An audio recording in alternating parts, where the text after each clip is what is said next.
Isabela Bridge, sino talaga nagpagawa? Panahon ni Pinoy, malamang kay Duterte or baka kay Marcos. Grabe talaga ang anti-Duterte ngayon, naglalabas ng mga fake news. Pero wala namang alam, putak, ng putak, di man lang mag-search kung sino talaga ang nagpagawa ng tulay sa Isabela at ngayon bumagsak. Pero magugulat kayo sa nabasa ko. Ito lang naman galing sa isang legit na source. At hindi basta source lang.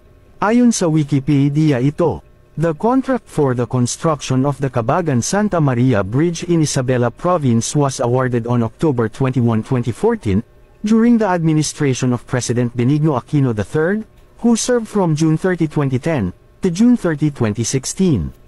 The Department of Public Works and Highways awarded the contract to Road Interior Junior Construction, with a contract amount of 412,931,254 million Philippine pesos. Ang sabi, sa panahon ni Duterte daw ito. Bakit nakalagay dito Benigno Aquino III? So meaning sa panahon ni Pinoy at ang contractor may kasunduan na sila.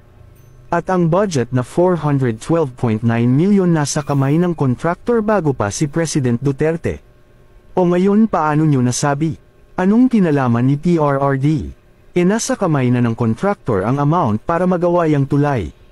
Paano nyo masasabi na kay Pangulong Duterte yan? Show your evidences and file in the court kung may katibayan kayo, wag lang putak ng putak.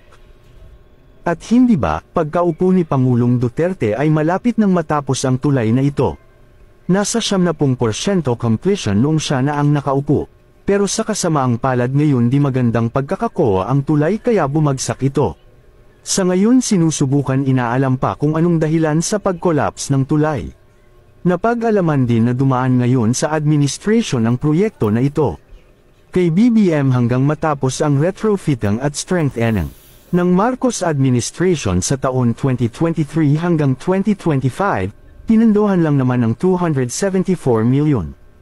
Ang tanong bakit nag-collapse?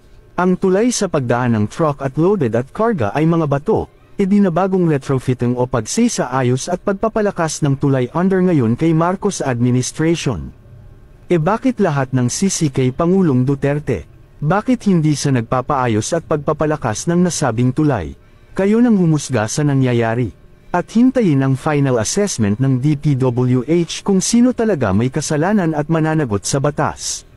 Please share para may malaman na katotohanan ng iba, kung di puro paninira lang sa Duterte administration.